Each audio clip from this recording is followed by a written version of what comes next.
important just to give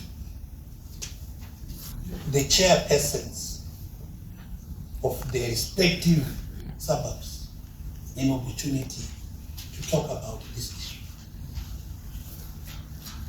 To talk about this issue. 4 to 5 minutes so that we actually understand, comprehend the problem. My name is Carol Pearce. I was formerly the chairperson of Ward 17, which stretches from Harare Drive in the west to Enterprise Road in the east, and from the avenues in the south to beyond Mount Pleasant. It's a huge ward. It has a large number of flats, cluster homes, and increasingly nightclubs, brothels, sports clubs, and restaurants, and so on. I don't want to detail all the terrible things that we've experienced in the last 6 years, because it really will take too long and it'll be boring. It's all very repetitious. And I think we all have the same experience. In Avondale, that experience is exacerbated by the fact that we're close to the city, and we are quite a compact, the centre of Avondale is quite a compact area, and nightclubs have been zoned in the centre of Avondale, and they have moved out from the CBD and are now practicing their business in our area. In May this year, we got so upset that we hired a researcher to drive around our area for 11 nights, documenting those businesses that were making a noise and causing a disturbance at night. Ladies and gentlemen, there are over 20 in an area of about 2 square kilometres, and the noise that they broadcast carries at least 1 kilometre and often 4 kilometres. So the entire suburb is drenched with noise, 4 nights a week, and quite often early in the mornings when they have Zumba. Our researcher did a very thorough job, and I want to focus on one of the venues that hasn't been mentioned, which is called Angie's. Angie's has a large clientele of university students and various other people who drive in from other areas. Our researcher went into Angie's and found up to 300 people there at a night, and Angie stayed open until 3 in the morning, 2 or 3 nights a week, if not more. Our researcher went into the toilets, and I want to give this picture to the authorities who are here. The male toilet does not have a urinal. It has 1 toilet. It has no running water. The kitchen is out in the open. The kitchen has no running water. It's in a shack. The noise is broadcast in an area which he has documented here. And I'd like to give this to show the extent to which the noise travels. There are 2 circles, red circle showing the really huge noise that was heard from his car, the yellow circle showing that the noise was heard from that distance away from the venue. And then the last document that I'd like to give to you, which is not about Angie's, but Angie's is a scourge, and it's one of the worst venues, but not the only one. As I said to you, there are 20, over 20. Oh dear, can you not hear me? That's better. You can hear me? Yes. You can now? Yeah. Okay, sorry about that. The last document that I want to give to the authorities is the zoning map of Avondale. It used to be mainly zoned for flats and then a few areas of low density, single-story dwellings. But with the Avondale plan in 2016, suddenly half the area got zoned for commercial and for offices. And it's in this chaos, this zoning and health and noise chaos in which hundreds and thousands of people have to try and sleep every night. That's all I'm going to say about noise, because I know everybody else is going to say more. what I'd like to say to the authorities is what we would like you to do about it, please. The first thing is that we would like you to amend, strengthen, police and enforce the liquor licensing laws and the city licensing mechanisms.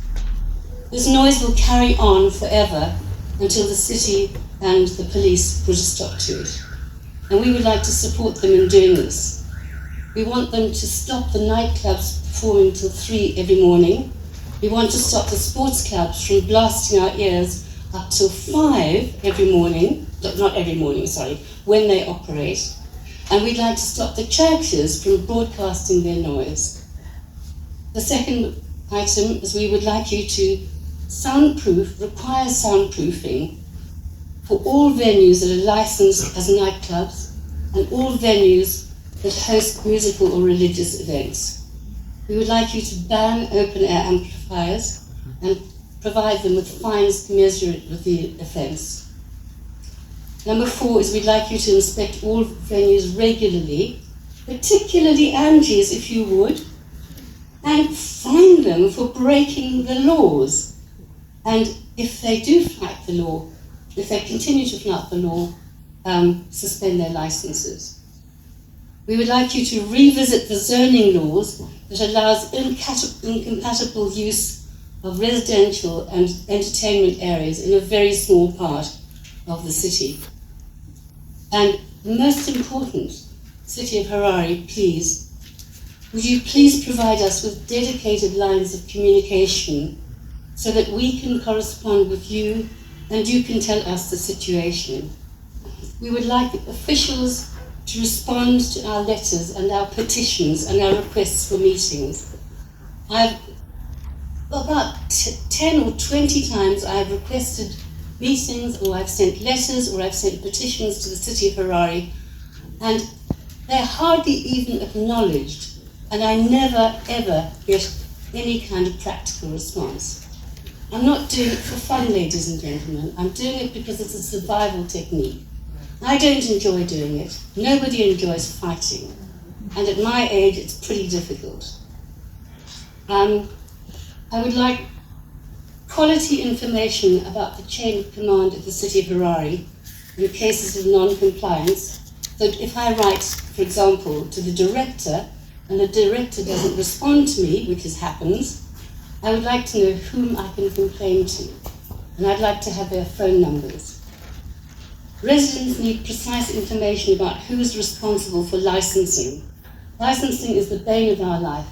We cannot help the police and the authorities if we don't know who's responsible for licensing and what licenses are being issued. And we can't engage in that process. Most important, we would like our district officer to have access to all the relevant licensing documents in our areas, and full records be kept within our district office so that we residents can have access to them when we need to. Because we can't complain about problems, we can't alert the police unless we know if these venues have a nightclub license which allows them to practice till 3, or a restaurant license which makes them shut down at 10:30. We don't know what their liquor license is. We don't know whether they are licensed to have musical events. Of course, we know they're not allowed to make the noise because that's taken for granted. It's against the law. It is against the law whether they feel that they need to or not.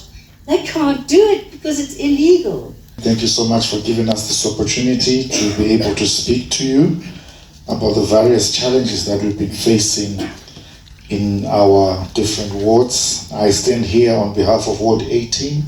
It includes Borrowdale and its surrounding suburbs, Glenlawn, Greystone Park, Queenington, Borrowdale Brook, Ogilvy Hill, Philadelphia, and many others.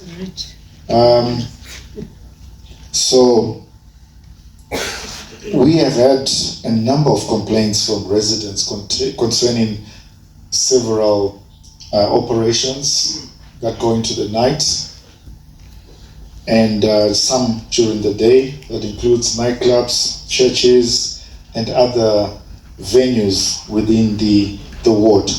And I'll just maybe give you a rundown of who they are. We had a challenge with the Prayer Mountain, that's on Crow Hill Road.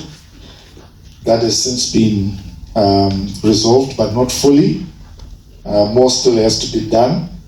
For about 11 years, residents were raising complaints to the city, to the police, concerning what is called the Prayer Mountain. They are doing a good thing, but they do it in the wrong way, I guess. But we finally got an order, a demolition order from Mr. Majimba and his department for that particular zone. We also had issues with Pablos at St. Levis Village.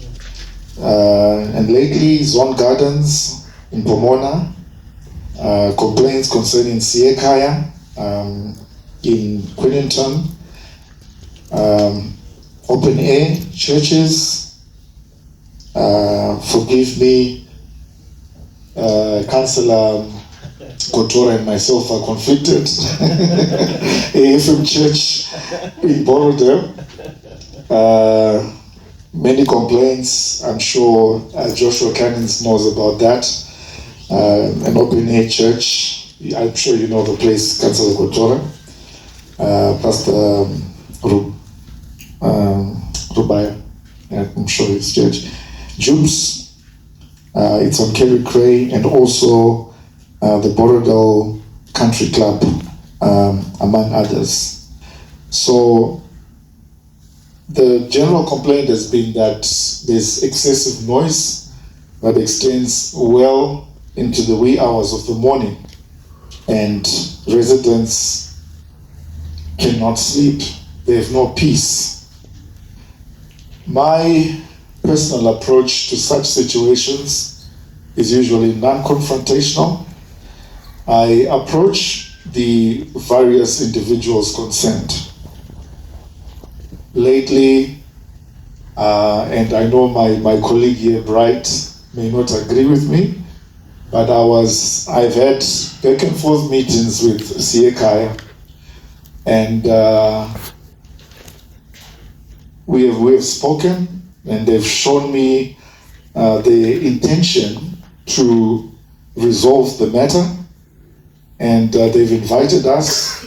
They invited us to a pitch by one of the manufacturers of sound proofing equipment from South Africa. We flew in from South Africa, and unfortunately the timelines that we agreed on for that to be done still has not been met. And over the last 2 weekends, there has been noise emanating from there, and again, residents came out blazing.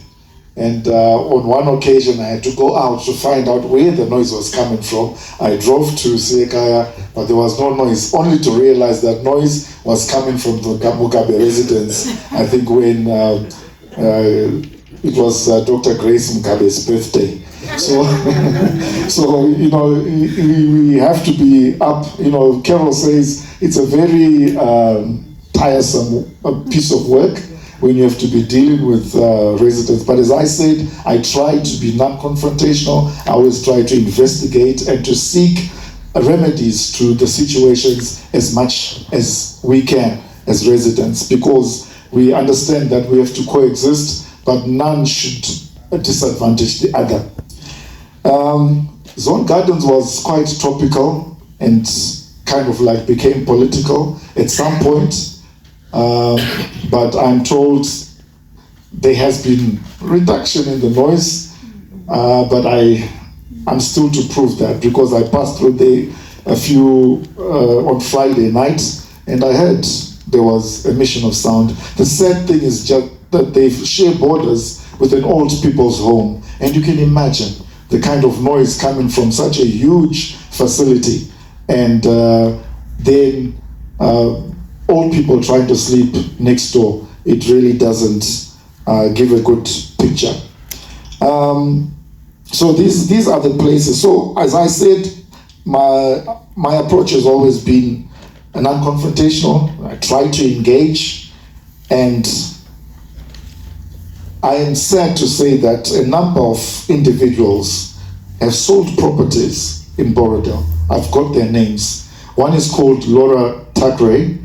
She lived next to the Prayer Mountain in Borrowdale. And for 11 years they had been trying. And the city council actually had a resolution concerning that particular place, but it was not being implemented. A story that I shall address at the end.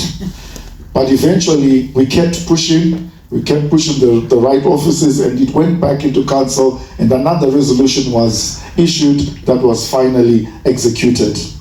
Thanks to the city of Harare, at least, for coming on board on that one. And it pains me when residents have to sell properties that they invested so much in. You know, we call places like Borrowdale and other northern areas, we call them our terminal destinations. You know, when you've bought a property in Borrowdale, you don't want to go anywhere else. But if now things begin to happen that force you to change your residency, that is very unfortunate, and we wouldn't want to see more of that. So the other person was Penny, Joshua, you know Penny. She sold her property next to St. Levis Village because of the constant noise that was coming from Pablo's. And the Pablo's issue was quite topical because I went to the owners of the premises, the St. Levis. They played me around quite a lot, and until we had to involve the police, and we wrote to them, and we told them that we're now about to take them to court. And we were very much in a position to do that, to take them to court concerning the noise and the closure of their businesses.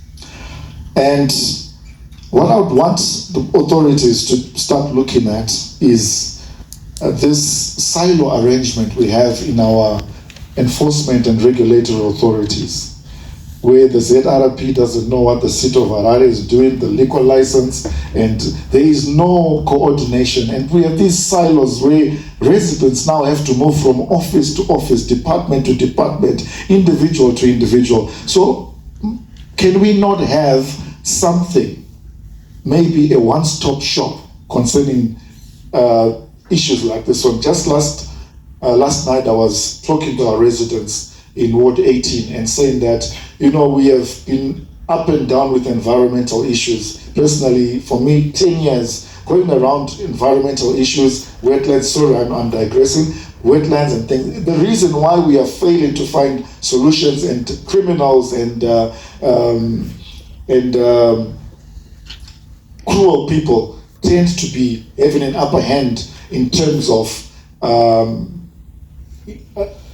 irregular developments, unauthorized developments, is because the enforcement is poor.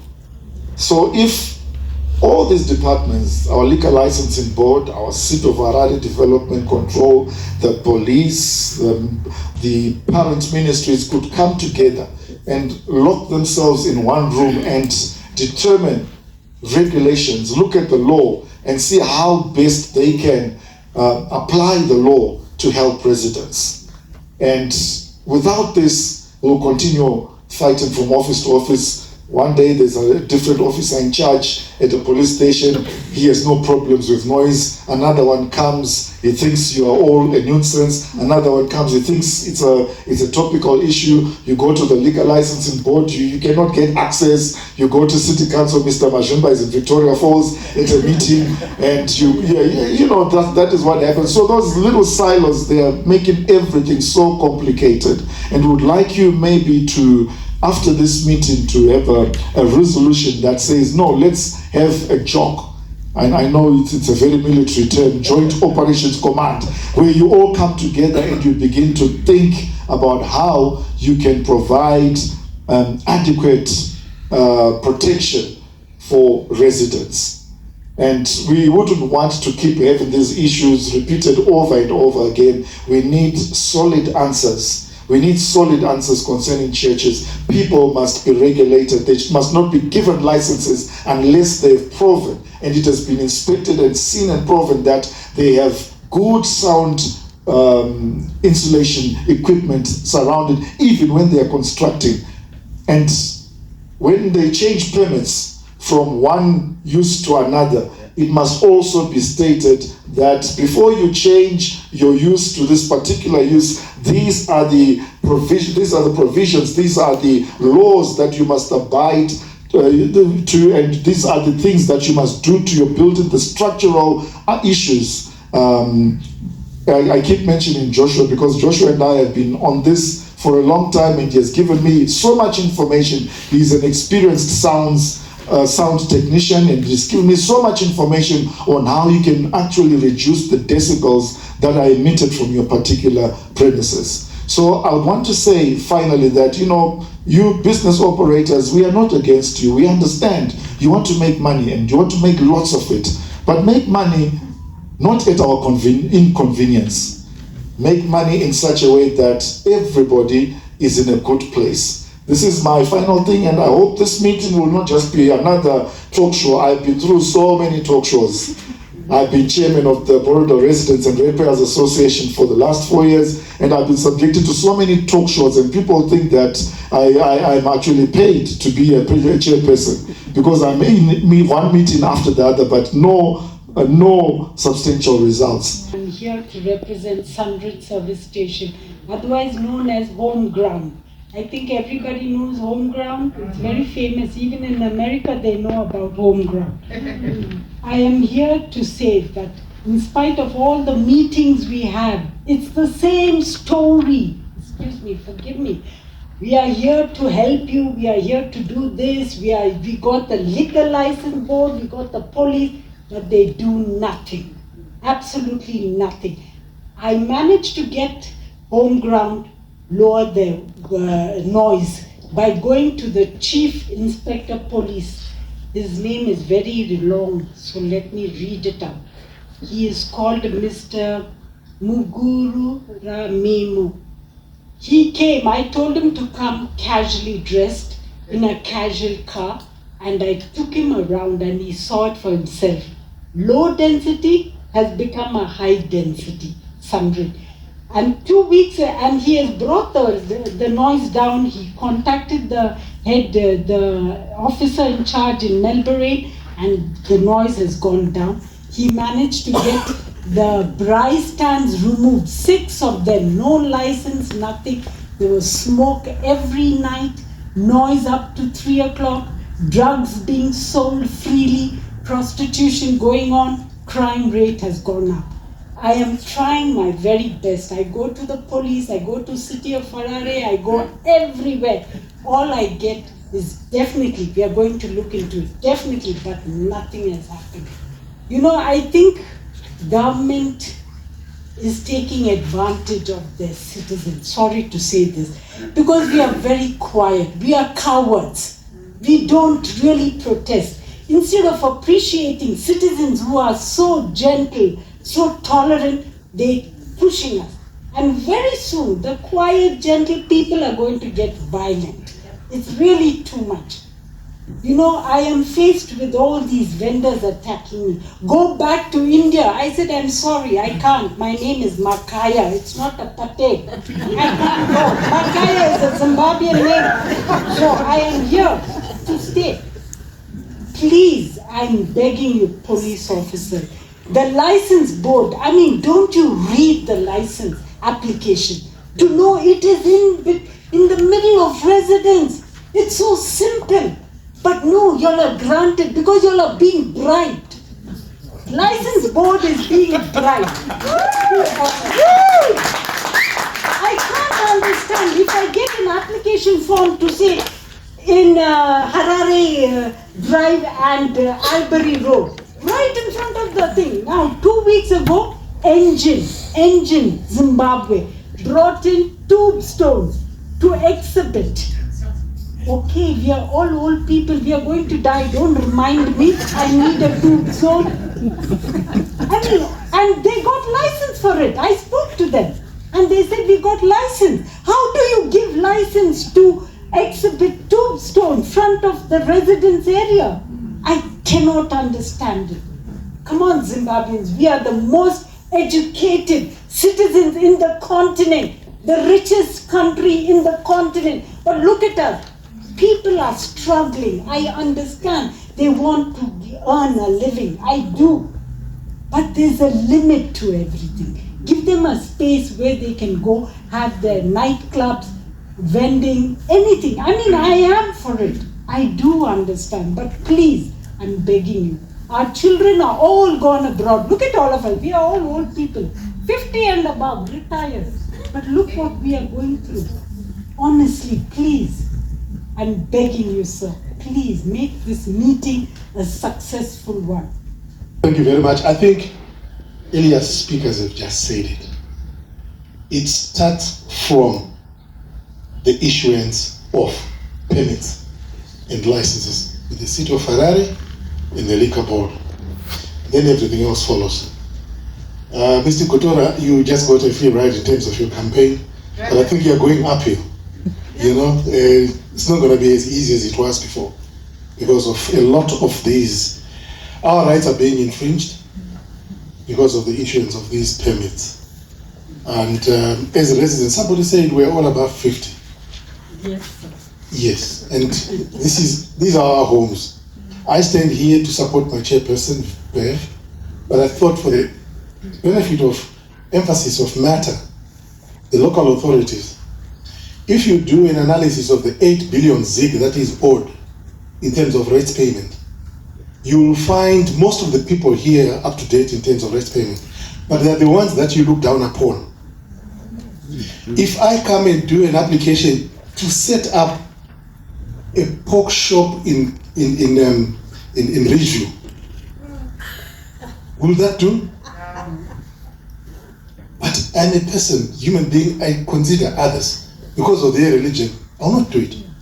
But you issue that permit for someone to come in and set up these, whatever you want to call them, event venues. Now even national parks are doing the same, botanical gardens. Do we want a guitar place? We believe in identification, we believe in development, but it must be sustainable development. Let me give my chair because our 5 minutes are almost up. Thanks, Patrick. Thank you to everybody for this meeting. It's about time it happened. And I'm just so glad that at last people seem to be taking us seriously. I've been chairperson of Old Alex Park for just over 2 years.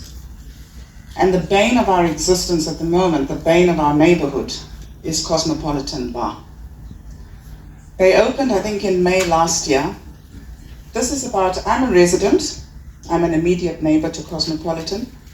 So just to let you know from the perspective of the residents, because sometimes I'm not quite sure whether the people who issue these permits, frankly, I don't think they think about it, because my first problem is that residents' objections carry no weight any longer. When this place was being built and residents found out, there were over 250 objections that went through.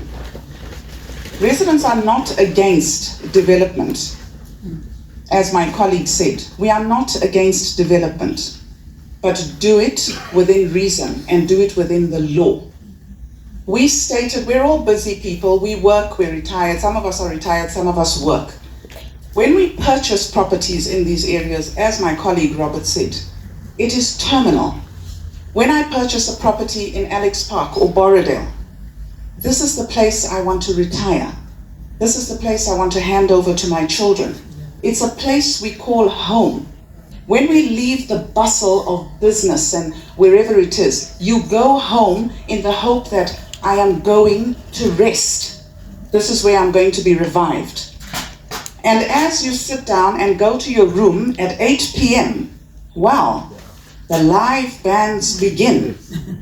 I can even tell you some of the songs that are played because they played so loud and so often. This is not the way to live.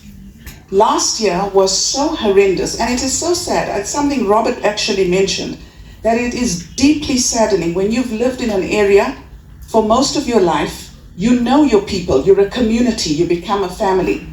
And a person who's lived there over 70 years has been forced to move out of their home and put their property up for sale because of one person, because of one enterprise.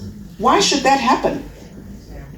Mr. Majimba, our councillor, you're well aware of all the objections that Alex Park put through. There's a ripple effect to this. It's not just the noise. Our roads are congested. Parking, people park outside. This neighbor, I actually wish he was here. But I'll tell you now that even if he knew about this meeting, he has given up on the authorities, and that is what saddens me the most. He's given up on every single one of you. The police, he has no faith in you. City of Harare has no faith in you because of the number of times he's reported, the number of doors he's knocked on, and nobody gave a damn. He had people parking in his driveway on Sundays. He couldn't get out. And for him to come out, open his gate and say, could you please move out of my driveway? Please note, these were customers that were going to the Cosmopolitan. Somebody turned around and said to him, why don't you shut your mouth and move with the times? Yeah. Is that what we call moving with the times? Yeah.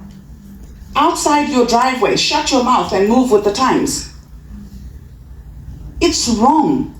There is the law, and then there's what people do. And as Carol mentioned, it is the law. Yes, it is survival. I understand that. But like she said, it's also survival if I'm broke to come and break into your car and steal something. Don't arrest me. Don't arrest me. We've got to choose as Zimbabweans. We either follow and uphold the law or live by the law of the jungle. And we can all do that. Like the previous speaker said, we are decent people. But if we want to go by the law of the jungle, then read out the Riots Act. We cannot continue like this. The noise, we're decent people. We're wasting productive time at, like we say, these talk shows. We leave business because we're constantly, this is a full-time job when you become a chairperson of a place. It's become that. Because you are constantly going from office to office to office to office because you've got a choice. I either sit back, give up, and what is the result? I've got to sell my property and move. Or I've got to give up productive time and I've got to fight. And this is what we're doing. So we need to be taken seriously. Residents do not object for the sake of objection. We object because we live there, because we have children there. We have children studying. I'm going to give you one story. Last year, and it's a very painful thing for me, but my sister died in March last year, which was round about the time Cosmopolitan was in full swing. I had her family and family from abroad who came and they were staying with me. Do you know that out of the 7 days of a week, they could only stay with me on Mondays and Tuesdays, and sometimes the Sunday night, because they traveled abroad. We were mourning, they were exhausted, we were all exhausted, but they couldn't handle the noise. And so I had to send them elsewhere. And then you get people who come from overseas and say, what has happened to this country? Old Alex Park is completely residential, bar 2nd Street, bar Churchill Avenue. We know the laws. If they're on Churchill Avenue, it's low impact, bearing in mind that the person you share a boundary wall with is a resident. When these laws were put out, people thought before they put them out. So could we please have the support? Because from what I feel, people are forcing us out of our homes. That's what you're doing. And the lack of action, another thing with City of Harare, stop brushing us off. Because that is what I find is really annoying. Stop brushing us off.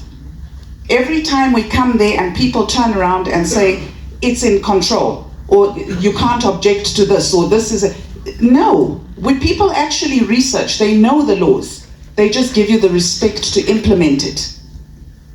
So please, can we work together and include, there's residents associations, include them before permits are dished out, because we have to live there.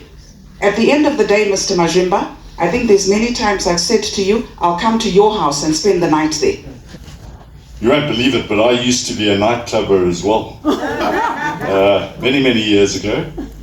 And in those days, our nightclubs were Archipelago, Sandros, Roslyn's, Turtles. Guess where they all were? In the CBD, underground. There must have been a reason for that, guys. Now and again, we'd have a gig at Postals or a gig at Zimbank or whatever it was, Saturday evening under a tent. I think there was a license that was issued for that event. Well, I'm pretty sure there was. It was all over and done with by 11 o'clock at night. And after that, where did we go? Back to Sandros, back to Roslyn's, back to Archipelago, back underground. And that's where we could stay till, I don't know, 1, 2, 3, 4 in the morning. But we were out of the suburbs. We were in the CBD, which was obviously the quieter area, or the non-business area during the night. I would say the problem is exacerbated at the moment by the new zoning, the densification. I mean, if we look at Mount Pleasant, there are a hell of a lot more people in Mount Pleasant now. The varsity's got bigger. The actual, where there was one house, there are now 7 small properties or small houses being built on. I shouldn't call them small houses, but they might be, that have been built on them. So there are more people in the area. They're all looking for a place to go. They're all looking for fun to be had. And let's not take away the fun. We've all been there. But let's just make sure that it goes into areas. And they can build a nightclub in Mount Pleasant. I don't have a problem with that. Make sure it is well designed, well built, and soundproofed. But the problem is, with all that comes all the increase in traffic and the unwanteds, and I'm sure we've seen in our papers and media recently the number of accidents, the number of deaths that are happening in our country due to lack of law and order. And that's what I come on to next, guys, and it's been said by everybody else here. It's the lack of law and order. Right? We're in a church here at the moment. There was a Bible that was printed, I don't know how long ago. Right? When I say printed, written, printed now. They haven't gone and changed all the words in the Bible. They haven't gone and changed all the commandments in the Bible just to suit a few people today. We still adhere to them. We still abide by them. Zimbabwe has had laws in place for decades now. Right? We don't have to rewrite the law. We don't have to say, oh no, we're waiting for somebody to pronounce a new law. We don't have to make new things up just to suit today. Let's stick to the law. It's all there. So I believe that the problem that we have here is our enforcement of law. Right? We have a council that has municipal police that can enforce the law. We have a police force that can enforce the law. Why are we wasting time checking on radio licenses? Checking on third number plates on motor cars? Yes. Right? Yeah. That's not doing any good for the problems that we have in the country, for the death on the road. You can't stop bad driving by making sure the person's got a third number plate or a reflective vest. You can't stop bad driving by enforcing a radio license. Jeepers, I go down this road here every day and I have to go slowly through a radio license check. There are no less than 10 policemen there and 10 other people dressed in a hat with ZBC written on them. Why can't we use these people to enforce the law that we have a problem with in our city, in our country? Right, I won't go on anymore, just to mention Mount Pleasant's problems. Jam tree, followed by ZB Bank, followed by the Pendena shops.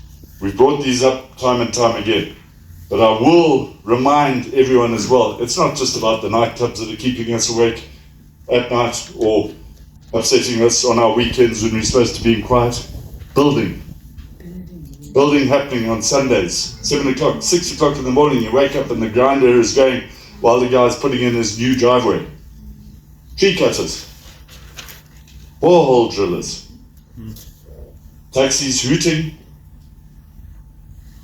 I don't really want to say this, but refuse collectors. Why we've got to have a truck going around the town, hooting all day to tell us that he's coming to collect the rubbish, I do not know.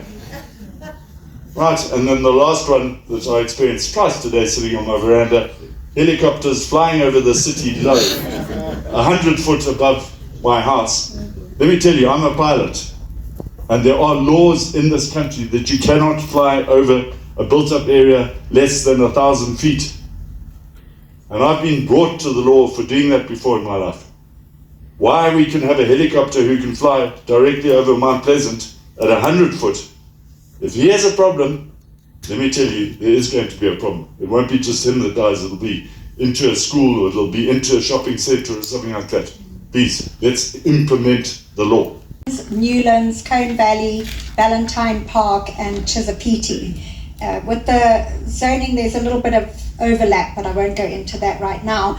I want to say, because I'm told that I have to keep it short and sweet, that I will concur with all the chairmen that have spoken already about all the issues that we are facing, all the problems with council, with the police and everything. We are facing the same problem.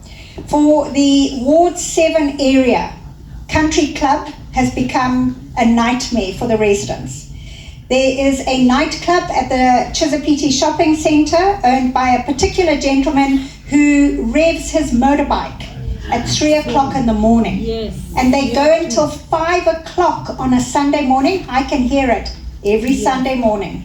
There is the events Zim Gardens, which they are currently building townhouses. So they stop their noise at the moment, but we have called the police there so many times. I've actually had to shut down weddings because the noise is so loud. And it's terrible as a resident to have to go and do this to people who want to enjoy a wedding or an event.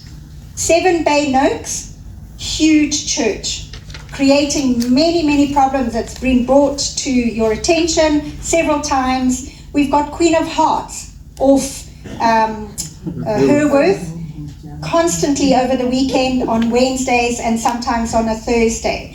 We have various other, number 1, Millwood. This is a bone of contention for me personally because they are next door to me.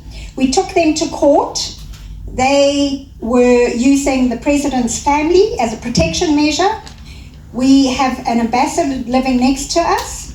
And do you know that we lost the case when the Zimbabwe government had to apologize to the Palestinian government for what was happening at that place. And when we took them to court, we lost. We were shocked that this happened. And it's a problem. And then, so my last one would be the zone gardens. Robert has mentioned it. I am very involved in there as part of the leadership. And I know Robert was saying that there's talks and it's sort of being resolved, but it's not. We need to have the zone garden dealt with.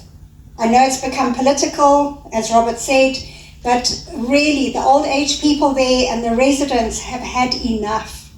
The lights that go every night, the people drinking outside, wandering down the roads, it's really unacceptable, regardless of who owns it, regardless of whoever is involved. They are breaking the laws of Zimbabwe and they need to be shut down. That's the bottom line. So we want to say, as the Ward 7 residents, please, we want to work with you. We want to work with government. We want to work with council, but we need you to work with us. We will absolutely stand by you. And I must say the Highlands Police, they've been great. When we call them, sometimes we have to fetch them, but they've actually been really good.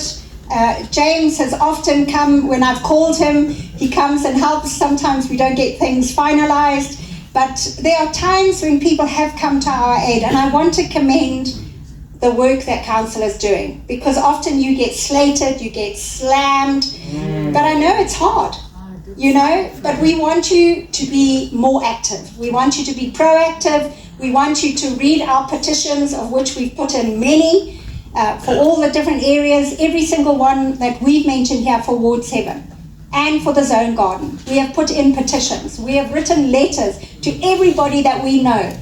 So today we want things to change from here on out. And I want to thank you for calling this meeting, because we've got a voice as the residents. We have got something to say, and unfortunately in my area, the people on Merlewood, they were living there 26 years. They've just sold and moved out because of number 1 Merlewood and the Zim Gardens. How sad is that? I've lived in my house for 26 years. We are contemplating selling because of the noise issue.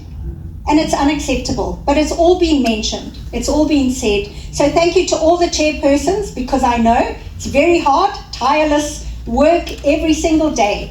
So thank you for everybody who's come out today to give support to what we are fighting for. And thank you very much for organizing this meeting, Pearce.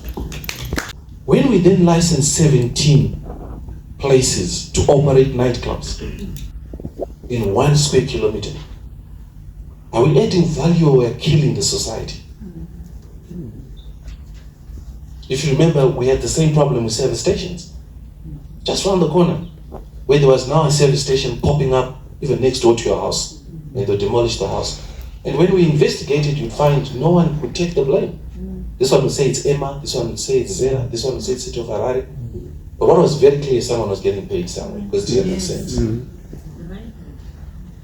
So, oh, and by the way, I'm authorized to say what I'm saying.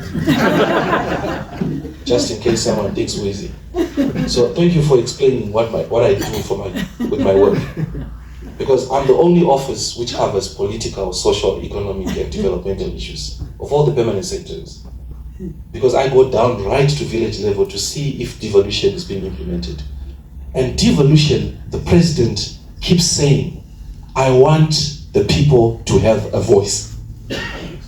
So what I'm doing right now is my job, making sure that you have a voice. Thank you. Because this is development we're talking about. Yes. So if the development is so good for our community, why are we not consulting residents? If it's so good, it's going to create jobs, it's going to increase the GDP of our district, DOs who are here, why are the residents not being consulted? If you want to put clusters in place, why are the residents not being also consulted? You know, when we spoke about zone gardens, and my door has always been open to everyone, even business people. And I normally like to say things even when the business people who are making mistakes are there, so that we find each other and we learn. That's why I've asked that today the liquor licensing board comes and explains the do's and don'ts, that everyone who's involved in anyone who sells liquor comes and explains. Because as it is right now, no one knew this, but if we give you a fine, the law is very clear. If we give you a fine, we can't give you another fine again. If we come and arrest you that what you're doing is not correct, as a person with a liquor license, please don't expect to go to court again and pay another fine. The next is a custodial sentence.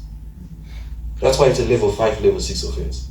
And just this morning I was talking to the Deputy Attorney General, and I was saying we need to urgently put out a statutory instrument. Let's not wait to amend the act. That will take forever. Go to Parliament. But we need to put a statutory instrument to address this, because the challenge we have now, we're losing 50 to 70 kids a week to drugs and alcohol abuse in this country. Those are harsh stats. To know that youngsters below the age of 28, we're losing 50 to 70 kids a week across this country. And most of them are dying from those little illicit tumbwa beers. Because once you take those, you don't eat, and they eat everything in your tummy. They're like 200% alcohol content, and kids are dying. And unfortunately, we now have some of our club owners here doing coke. And our kids are starting to learn cocaine now in some of these clubs. So, as much as we can do the enforcement, we also need to be human beings. Because you don't have to wait for the police to come tell you to put your volume down. What I saw in some of these places when I go around, what I see rather, people urinating on people's drawers, people having sex in tinted cars. Yes, I said it, tinted cars. And then you wonder why I was given so much grief about tinted cars. It's insane what we're seeing happening in this country with your daughters and your sons. So when we talk about substance abuse, no one talks about legal abuse. And we always joke about it, but there's no Shona word, or Ndebele word, or Tonga word for an alcoholic. There's no word. We just say Rada. But we've now come to the point where people are really not taking care of their drinking. Because what they do after is wrong. And so we've tried to engage, but unfortunately some of our young business people are very arrogant, especially if they are politically connected. But you need to know that each time you're speaking to someone older than they're your mother, they're a representative of your own parent, but they are you. So I was very, and where it got upsetting for the president was that we were having these complaints coming in almost every 3 days. We had a letter from across the country, people complaining about how there's no more order in communities, there's now hooliganism. And it's shameful that we, as black people, would tell white people to say, go back to Britain if you don't like my noise. I've heard some disturbing stories. That's why I said it's embarrassing that a whole government official comes to address people about noise. It's embarrassing. So, we need to make sure, let me start with the local authority. You are currently working on a development plan. I actually do not believe enough consultations were done.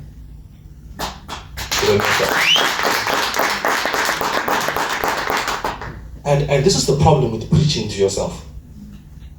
Because if you have a development permit, a plan, which the citizens who stay in that jurisdiction have no comment, then you basically block out potential investment. Because they are the ambassadors of the good work that you're doing.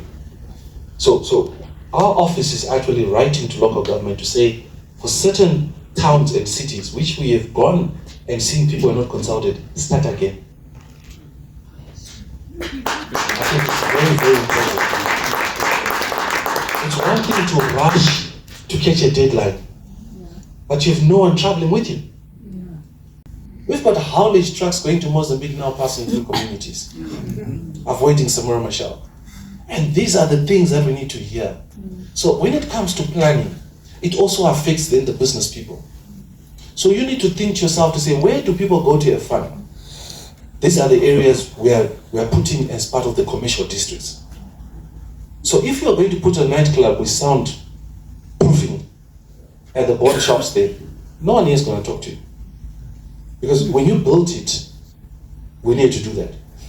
But the unfortunate part is that people do not understand that the first level of access to government is the council.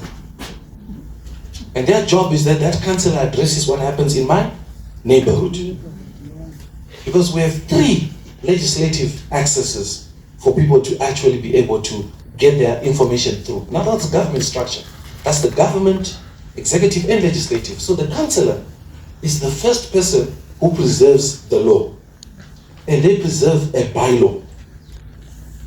So all this noise and stuff, it's actually a bylaw. That councillor is responsible for implementing and safeguarding that bylaw, which is subservient to the national law. Because there's no bylaw which is not aligned to a national law out of the Act of Parliament. So you'd find we can't talk about a bylaw for use of roads without referring to the Roads Act. We can't talk about water without referring to the Water Act. So in this regard, your councillors need to know the Bible of bylaws. That's the first thing. So I always say when you do induction for councillors, they're not coming in as lawyers. They're coming in as people who are members of the community. Some of them don't even have educational backgrounds. So they want to be taught, because if people love them, unfortunately that's our law, they're into office. But when they're there, they need to understand that, oh my God, this is this bylaw, this we do not appreciate. They are the first level of enforcement. And every officer in charge should work hand in glove, ZRP, with councillors. Because they are a representation of the law. But we do not take our councillors seriously. And us as residents, we are to blame. Because if I was going to say, raise your hands, those of you who know your councillor, it's a few of us. And councillors, when you get into office, you are there 24/7, Monday to Sunday. January to December. You are available because you are the first access of a local government or local legislative structure. The second one, which we are now busy trying to implement, is the provincial council. Because then you're saying, as a Harare province, we need to have 1 or 2 or 3 people who represent us in proportion. And they now look at provincial bylaws, where we say in Harare, we don't do this. For example, those of you who have gone to South Africa, there was a time when Cape Town, just as the province said, we don't open liquor centers on Sundays. That was them. There's a bylaw from the Liquor Act, which they allowed to exercise some level of jurisdiction in line with preservation of safety, law and order. So that happens. Then the last one is the MP. And most of us don't know our MPs, because our constituencies are big, of course. But it is important to note that the MP should then be able to fight for such things like the Liquor Act to be changed at national level. And the MP needs to be having town hall meetings with people to say, oh, when you go there, go tell them this is what we want. None of that is happening. Instead, we're now seeing residents come directly to the head of state. I want to paint that picture. Can you imagine that she had to write a letter to the president? And well done, he said you've got really big guts. Yeah. Well done. And he took time to read your letter, and he wrote instructions for us on what to do. And I had phone calls flying from Timbuktu saying, who the hell do you think you are? But I was still holding on to your letter with the instruction. And unfortunately, we then find other residents and other senior members of the public and even politicians who then go and try to sanitize something which is wrong. Yeah. And that's the unfortunate part.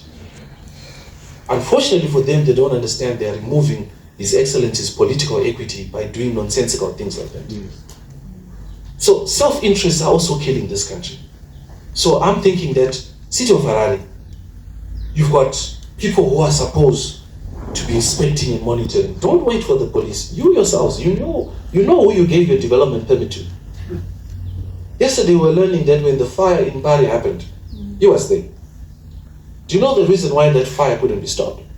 Because someone built a tuck shop around a fire hydrant and locked the door. So people could have died, and this person is sitting with the fire brigade's water pipe valve in his tuck shop, which is an illegal tuck shop. No permit, nothing. He just came, built a foundation, and put a fire hydrant. It's a big thing. You can see this is important, but it was in the tuck shop and he was just busy jumping it. I don't know what he thought it was for. So when the fire happened, he ran away, locked his tuck shop, and no one could save the day. So we had our fire brigade having to go all the way to the river to pump water, dirty water too. But we have a system which is working. And we've actually lost count how many fire hydrants we have, because people are just building everywhere. So for us, City Council, do your job. The second thing which is important is that when we elect mayors, deputy mayors, councillors and so forth, that becomes our mini parliament. Let's come back to the order of the day. The first thing that happens is that a person goes to City of Harare and says, hey, I would like to put a bar, a nightclub or a restaurant, and they justify their case. City of Harare, when you issue these permits to these people, make sure you've spoken to the people in that area. Because we're using archaic laws. Someone can argue, I put it in the government gazette and I put an advert in the paper. How many of us read papers, surely? Exactly. Right? So we were saying, let the law change, that even an announcement can be done on a local radio, even that on social media platforms, 3 or 4, it is put across. And if necessary, go put posters around that community. Yes. And most of all, why don't we just put a law that we have a community meeting instead of advertising? Yeah. Come hear from us what we have to say about your nightclub or your bar or your sports center. But if you put a tiny advert like this in the corner of page 19 of a newspaper, and then you tick the box, that's unfair. So we need to change those laws. Let me also put it this way. The people who are running these enterprises, the bars, the nightclubs, They employ people. They are paying our taxes as government. So they have a right to operate a business, but they need to be guided by you. They need to be guided by you to say, this location you've chosen is not a good location. Why don't we look for this location? Because you also need customers who are going to give you rates and taxes, right? So that conversation is not happening. And sometimes we then blame government, we blame everyone else, but we're not looking at the genesis where it starts. Liquor licensing board awaits what is called a Form 55 from the police. The police also do their form where they check if this person is a criminal, etc., and they pass it through to liquor licensing board after you've done your processes. And I guess everyone is going to do their inspections. But what we noticed in the meeting this week is that the three were not talking to each other. The police, liquor licensing board, and City of Harare. So we have agreed that we are giving the police now powers of being able to shut down a place if it is not complying. So that's what we agreed in the meeting. And I'll tell you why we did that. Because we got to a point where City of Harare, currently I think you're sitting below 100 municipal officers. How many do you have? Okay, so Harare, as it is, has got 2.6 million people. And of course, the City of Harare itself is about 1 million people plus. So for you to have 98, last time I checked, municipal police officers who are supposed to enforce bylaws for over 1 million people is not possible. 98 police officers to superintend over all the businesses and environment, to do with your bylaws, from refuse to this to noise. 90 people for over 1 million people is not going to work, right? But what's also a challenge with that is that the same 98 people only work between up to 5 p.m. Yes. So when the police now are going to inspect if people are complying, your offices are closed. Mm-hmm. So we need to have a statutory instrument for you guys, and I think it's already there. And I don't know why, but you are actually allowed by the law. The government cleared you to have 3 shifts. Yes. But the 3 shifts are happening within 8 to 9 hours. They should be happening over 24 hours. So as a result, in the City of Harare, you've got a police officer, municipal officer, who then works 3 hours and is done for the day. Yes. So I want to show you the level of ridiculousness that we have in terms of enforcement. And then we've got Rama Jimba, who people want to come and sleep at your house now. Right? Small house. Why? Because they are frustrated. Yes. Because the same officer that you're supposed to go to the nearest place is supposed to help us is not there. Go to South Africa. Johannesburg Metro Police Department operates 24 hours a day. In fact, the JMPD is more effective in enforcing bylaws than South African police. And that's the level where we need to, that's why I said we need to develop in line with what we want to do. Let me speak to the business owners. If I was a restaurant and I'm cooking food, I certainly want to know if my people are enjoying it. But I also want those people to be able to go and tell the next person and the next person and the next person and the next person. So, if I'm operating a restaurant which has got a liquor license or a bar or etc., the moment I become a nuisance to people around me, it means that there's now negativity associated with my brand. And that becomes a problem. So to the liquor license owners who are here, I think it is very important that, number one, we adhere to the times that you were given. Because we now have people with restaurant licenses operating nightclubs. Mm-hmm. Because they know the gap of enforcement. Yes. So it's very important that we do get a situation where they do appreciate that these are the times I'm supposed to operate in, right? If you go to Dubai right now, there are certain places where you can drink alcohol, there are certain places where it's not there. We've seen Joe Thomas come, we've seen people renting out Reps Theatre, gospel concerts, we've seen going to Celebration Center, Borrowdale Racecourse. And I think we've been trying to do with what we have. And I see these international artists coming and they're performing, and I've not had complaints because they are in certain areas. We've seen even the gospel extravaganzas happening at HICC. I think the problem comes when we want to do these outdoor things and we put speakers in trees. So I think from your National Arts Council, let's also look at your ministry so that we start putting standards as to what we define as a concert venue. Because you can't make your backyard a concert venue. So it's a big problem, yes, that we don't have fancy amphitheaters. But with the laws that we've had consent since the 50s. And we've just been going on. There's also showgrounds. Maybe we can list out that. But I see sometimes it's a case of trying to have as lower costs as possible. So you find as we go forward, we are going to be very hesitant about all-night galas which happen in open football fields near residential areas. Remember, we're operating in a time where we have so many. Do you know Zimbabwe now is the highest chronic diseases rate on the continent? An issue that has been raised by the peers in terms of our zoning and local development plans and also our master plans. An issue that relates to consultations. That the level of consultations appears to be tokenistic, appears to be inadequate. And yes, we do agree that we need to do more when we are preparing our local development plans, when we are preparing our master plans, when we are also processing applications in terms of section 26, which are the change of use applications. And because of the ministerial moratorium, we have come up with a whole host of issues that we need to include in the consultation process. And one of it is that we are going to make it a requirement, a mandatory requirement for developers to put up a billboard on the site on which they propose to do whatever development they wish to do. Be it class houses, be it restaurant, it is now going to be mandatory that they put up a very big billboard that has all the details of the proposed development. What is it that they want to put on that piece of land? They're changing it from residential to what?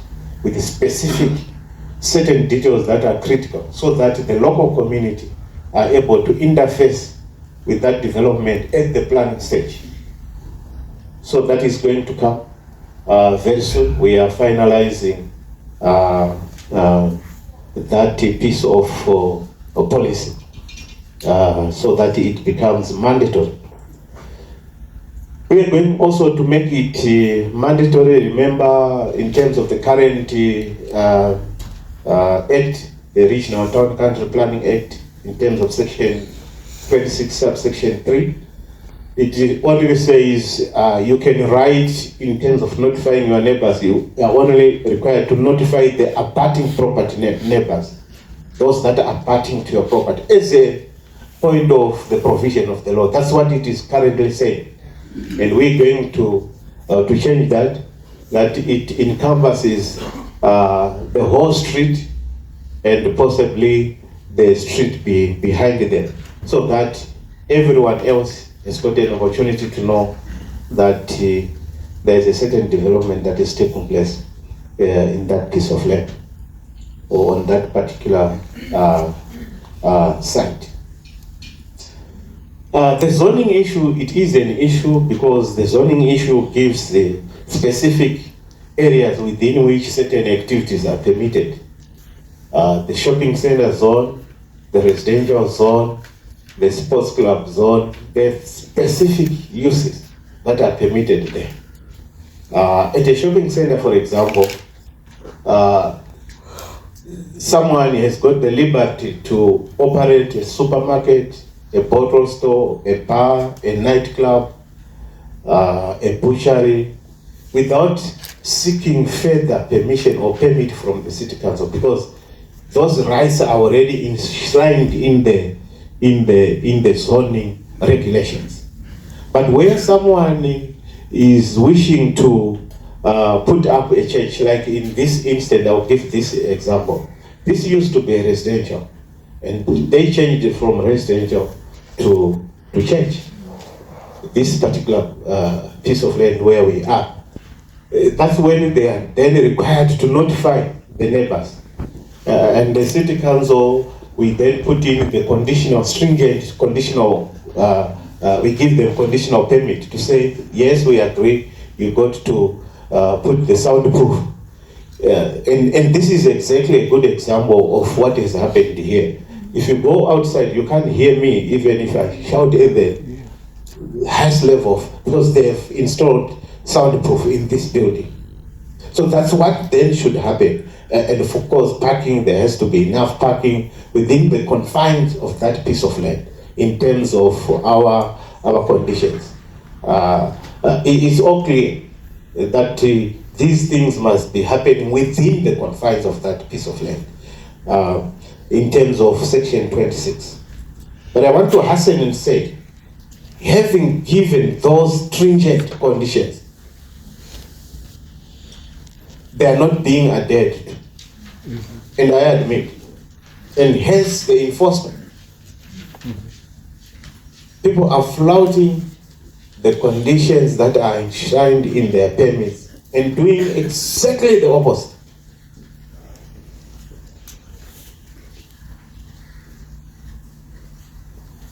And if you talk about noise,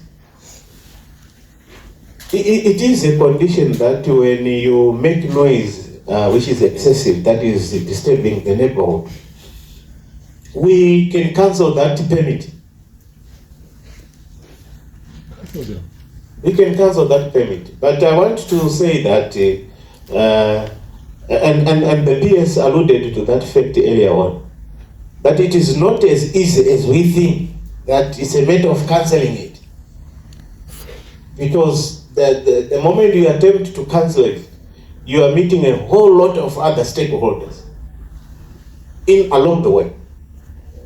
And we all know here, these things have happened. Mamshka said it took us 11 years to enforce prayer Monday. And it was not because we could not, but it was because of other factors. And we got to be civil in our approach as a city council. We can't be as militant as we must be, or we are expected to. We got to put in that civil face until we come to the resolution of that matter. The inconvenience we acknowledge and appreciate. But those are the issues. Sports clubs, in terms of our zoning, these are for sporting activities, and there has to be a clubhouse where then there are these activities that take place outside the sporting activities. And that clubhouse must have the same facilities that we are talking about here, soundproof and all that. There is no single provision for open air events, entertainment. I'm not going to stand here and lie to you that no, they are within. No, they are not. The bylaw, the noise bylaw is very clear. You cannot do that, particularly in a residential area. But these things are happening. I'm saying this so that as we are going to be interacting with these issues and also coming up with proposals, we are able to be as practical as possible, taking into consideration of what is happening currently in our places of residence. At a shopping center, the law does not say I must give only 2 licenses for beer in terms of the regional town council plan, and that's an area that we have identified as a weakness. Because we said, as long as someone wishes to turn their building into a bottle store, a bar, a restaurant, at a shopping center, they must be permitted to do so because they have those rights. And this is why we see a proliferation of these liquor licenses at a shopping center. What's that shopping center? Sunridge, for example. It has all been turned into a beer liquor outlet. No single grocery shop now, because they're just riding on that legislative provision that said anyone, not in terms of number, anyone can then operate a beer outlet, and it's something that needs legislative intervention to put numbers, to put control. Is it 40%? Is it 30% that must be legalized? We need to be seriously looking at that, because the business people are not self-regulating themselves. And we need a legislation, in my view, that speaks to those issues. Development control, the role of development control from City Council is then supposed to come in, monitor the activities that are happening in our various places. Currently I have a staff complement of 70 people for Greater Harare. And these people must be, of course, we have decentralized them to the district offices.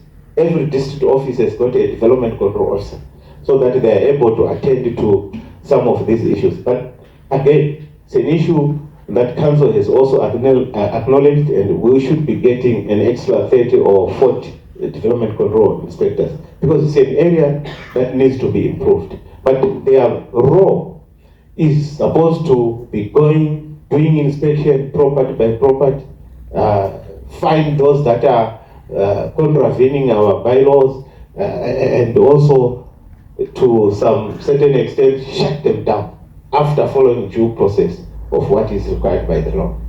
And the Vamchikasera spoke about the demolition that took place at Prayer Mountain. It took place after 11 years because of these legislative processes, going forth, backwards, forth and backward.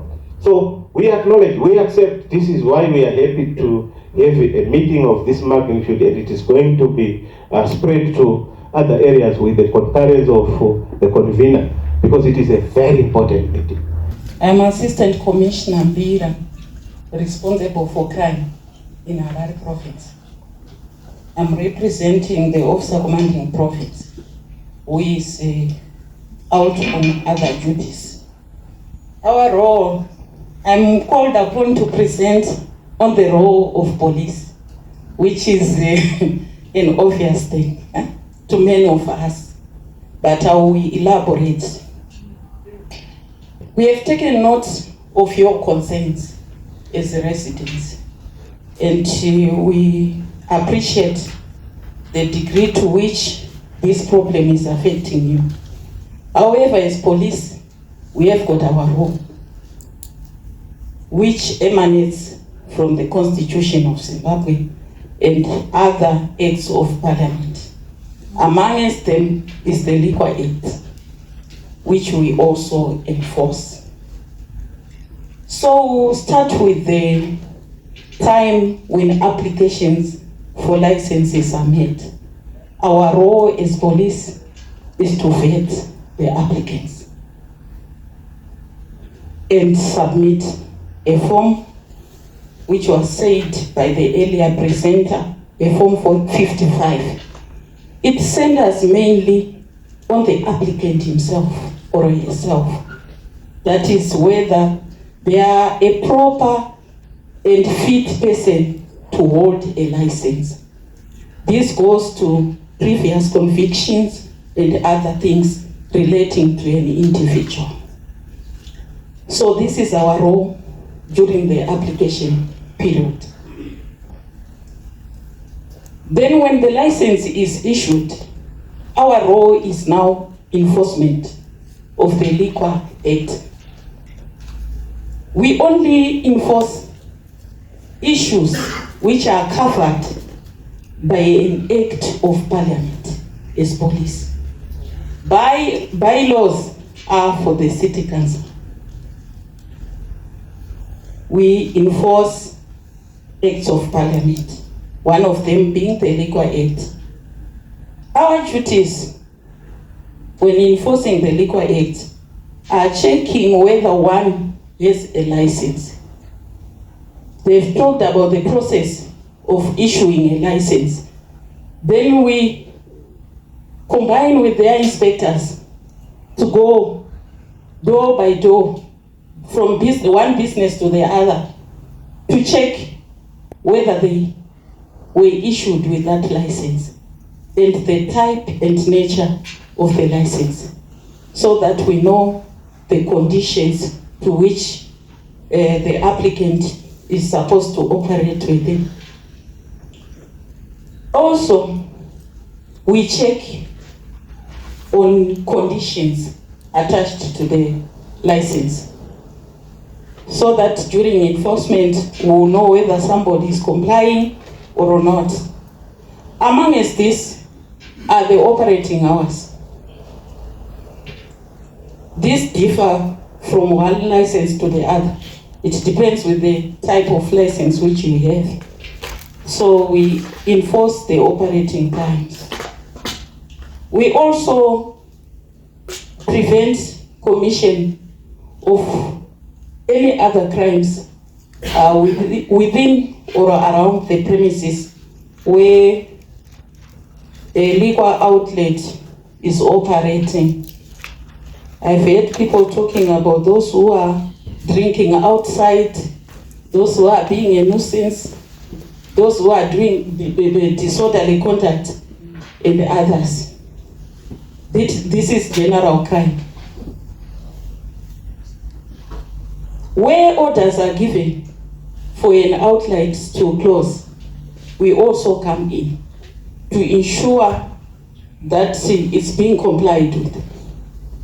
So if an order is given that this outlet should close, it's our duty to monitor and see to it that it remains closed. But at times we have the power to close, but it's only for a short period. Just because there is commission of a crime or we are investigating something, we are allowed by the law to temporarily close that outlet, but it's not permanent. It's subject to review by other stakeholders, who then will give a permanent closure or withdrawal of the license. So we are not mandated to permanently close an outlet, but we can do that temporarily while the other stakeholders can come in. Coming to the problem which has brought us here, the noise problem. This lies in the city council bylaws. It's regulated by the city council bylaws, and they've got their own enforcement mechanisms. We only come into play when they invite us. If they feel that the situation is out of control, they can ask for the assistance of the police. But the Constitution also empowers us that where we see that there is no peace or law and order, we come in without being invited. That's why when some of you report to the police, because those are the ones who are awake during the night, some of the city council officials would have gone home. So if you report to the police, we will not turn you away, but we will take temporary measures to stop whatever is happening, awaiting for the city council to take up the issue.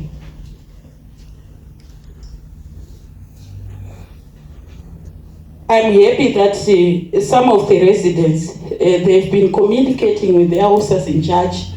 And Chief Superintendent Muguramenu, you said Muguramenu is the officer commanding Suburban district. All areas in here is the one who is in charge. And at the top of the province is the officer commanding province. So we urge you all to, when there is a problem, you contact your officers in charge. Where you feel the officers in charge are not doing anything, bring it to the attention of the officer commanding districts or the province itself. We also have the Department of License Inspectorate within the Zimbabwe Republic Police, which is at provincial level. It goes around checking the validity of those licenses and whether business people are abiding to the regulations. So feel free to contact the province. That department will be sent to your rescue. As policing,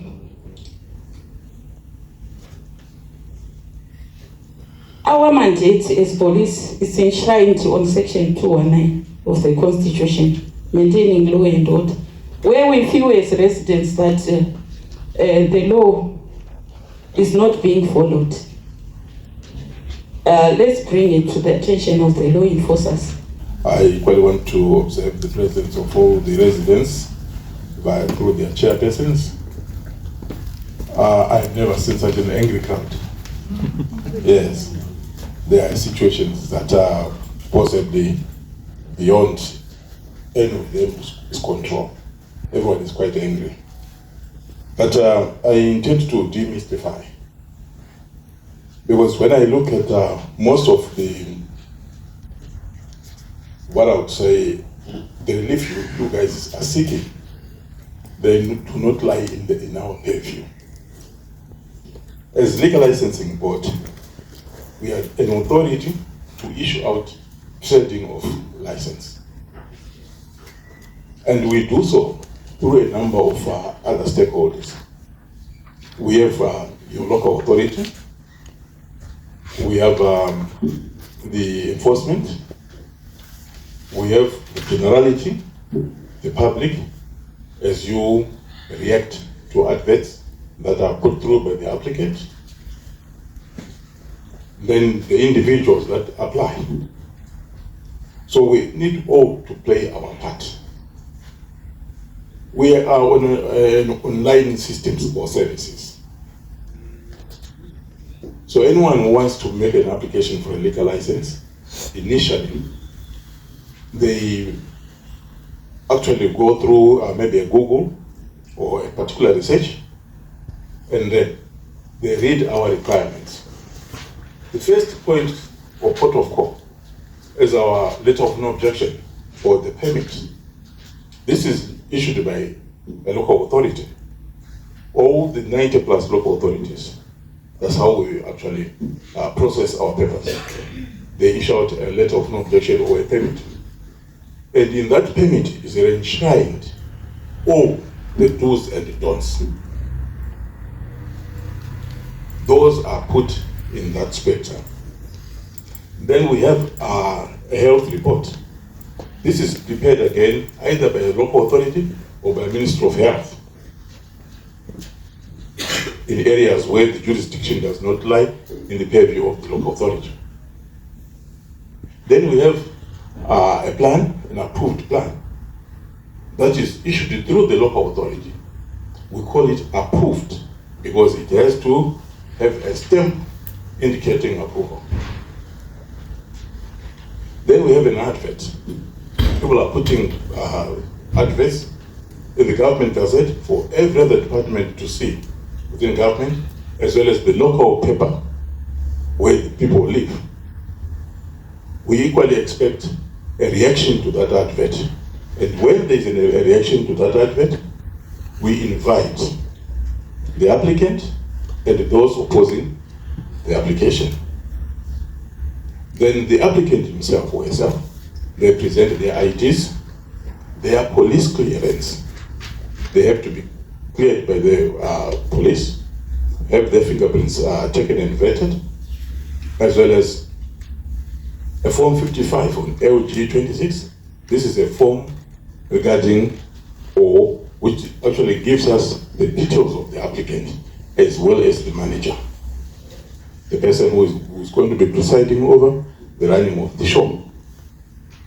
So when these are put together, the applicant then goes into our website. We are using zimeservices.pfms.gov.zw. They go into their website and then they make an application. And during the course of making that application, the system has been designed that for every paper, what we call attachments, where you do not have a paper, it will deny you. So you are actually uploading all those documents I mentioned earlier until you get to a point where it requires you to submit. And when you submit, you get a reference number. As Liquor Licensing Board, we look at reference numbers of all the applicants. We equally have inspectors within the department, though there are few. For instance, for Harare alone, we have 4. 2 at head office and 2 who are supposed to run through the whole province. So their initial or their basic role is to ascertain if the application location is correct, as per the documents that they have gathered through the local authorities or from the newspapers, and make assessments of any other challenges or adverse effects. It is only then that we issue out an authority to sell liquor. An authority to sell liquor. It's very unfortunate where the general public, now when they see someone, or maybe commercial sex workers, they say it is legal license in port. They see someone holding a beer, it is legal license in port. Yes. But what we have done is give authority to sell liquor. But we have enforcement. After we've given that authority, enforcement then steps in to check on the conduct of the operator. Because initially they consulted, they visited them, they interviewed them. So whatever they are doing is within the premise of their interview as well. When you cross-check the permit itself that has been granted by any local authority, it spells out all the conditions that have to be adhered to. So this is how actually we do it. So it is an online service which we provide. We actually cross-check, be it bi-monthly or quarterly, but our license is valid for only a single year. We are still stuck to the traditional calendar from 1st July to 30 June. Now, with that in mind, that one is not a permanent paper. It has to be renewed yearly.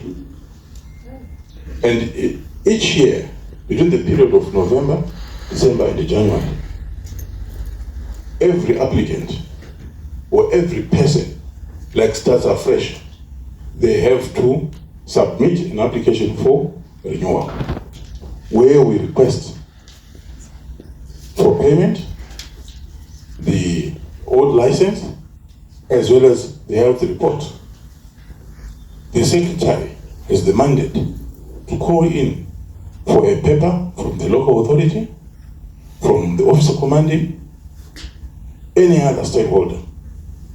The general public is equally the mandate in anticipation that the person or the applicant is renewing their license. They are called upon to react to the application by merely writing to the secretary, launching an objection, or citing maybe various innuendos that the person might have inducted into. And in that case, the application is stopped forthwith. But we then invite the applicant and indicate to them the numerous reports that have been presented in disfavor or in favor of. Where the licensee, or maybe where the application goes through, it is on the understanding that there has been no letter, there has been no objection from the general public or from any institution. Hence, the trading can go on for the next period. So this is how we operate our liquor license.